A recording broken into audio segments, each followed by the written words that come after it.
কালকে যে নারীদের রাত্রি দখলের কর্মসূচি ছিল তাতে আমি অংশগ্রহণ করেছিলাম আপনাদের মতোই। তো এই ছোটো মাথা তো পলিটিক্সের বেশি কিছু ঢোকে না, তবে কিছু প্রশ্ন আমারও মনে জেগেছে যেগুলো আমি রাখতে চাই। একটা জিনিস দেখেছেন লক্ষ্য করে, কালকে এত আপনার আশেপাশে সাধারণ মহিলারা বেরিয়েছিল, এইরকম জমায়েত মনে হয় আপনি তো ছাড়ুন আপনার বাবা ঠাকুরদাও সময়ও দেখেননি। এটা আনন্দের না হলেও নিঃসন্দেহে প্রশংসনীয়। তবে কিছু বিশেষ মানুষকে কালকে কিন্তু দেখতে পাওয়া যায়নি। কারা?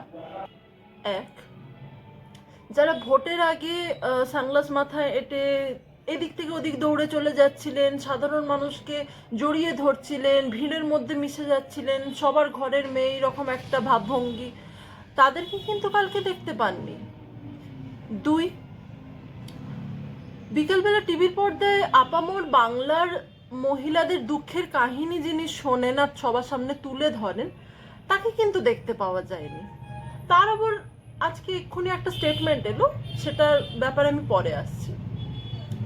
তিন, যে মহিলা সারা বছর পুরুষের অধিকার নিয়ে কথা বলেন, যে মহিলারা অকারণে অবলা সাজে এবং সুযোগ পেলেই পুরুষদের কাঠগড়ায় দাঁড় করিয়ে দেয়, তাকে কিন্তু মহিলা হওয়া সত্ত্বেও দেখা গেল না কোথাও, কোনো ভিডিও বা টিভি চ্যানেল কোথাও না।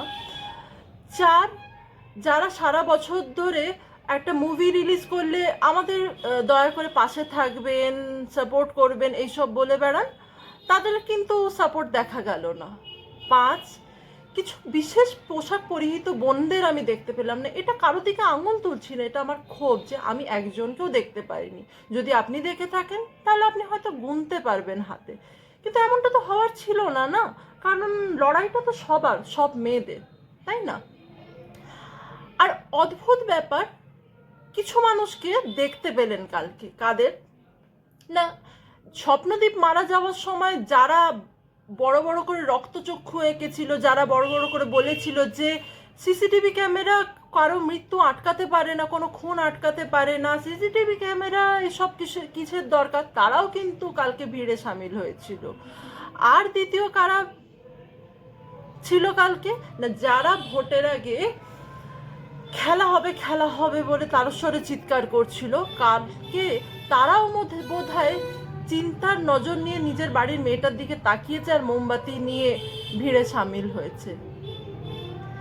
আর মেয়েটির শরীরে দুজনের সিমেন্ট পাওয়া গেছে, এটা শোনার পরেও যারা ওই একজন ধরা পড়াতেই নিশ্চিন্তে বলে দিচ্ছেন বা ভেবে নিচ্ছেন যে এই তো আসামি ধরা পড়ে গেছে, 12 ঘন্টার মধ্যে ধরা পড়ে গেছে, পুলিশ খুব ভালো কাজ করেছে, এই ভেবে নাকে সর্ষের তেল দিয়ে ঘুমাচ্ছেন, তাদের কাছে হয়তো দুটো একটা কিছু ম্যাটার করে না। তারা হয়তো নিজেরাই দুটো সিমেন্টে জন্মেছেন, ওই জন্য গুলিয়ে ফেলছেন, তাদেরকে সাইডেই রাখুন।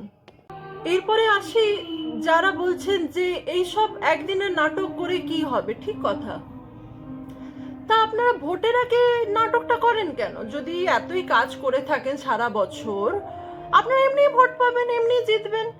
এত কোটি কোটি টাকা দিনের পর দিন মিছিল মিটিং কার পয়সা হচ্ছে? সাধারণ মানুষের ট্যাক্সের টাকাতেই তো হচ্ছে নাকি? আর কিছু মানুষ আমাকে আলাদা করে বন্ধু বান্ধবের মধ্যে জিজ্ঞেস করেছে, আচ্ছা উনি কি ডক্টর ছিলেন বলে এতটা বাড়াবাড়ি? এত তো চারদিকে রেপ হচ্ছে, তাদের বেলায় কেন এত বাড়াবাড়ি হয় না? ঠিক কথা, তাদের বেলায় বাড়াবাড়ি হয়নি, কেউ গর্জন তোলেনি, এটা অন্যায়, কিন্তু তাদের বেলা হয়নি বলেই কেউ কখনো গর্জন তুলবে না, এটা তো হতে পারে না, না? তারপরেও আরেকটা কথা বলি, যে চারিদিকে তো প্রচুর মানুষ মারা যায়, সবার সব দেহ কি আমাদের জাতীয় পতাকায় ঢেকে আসে না? তাহলে প্রত্যেকটা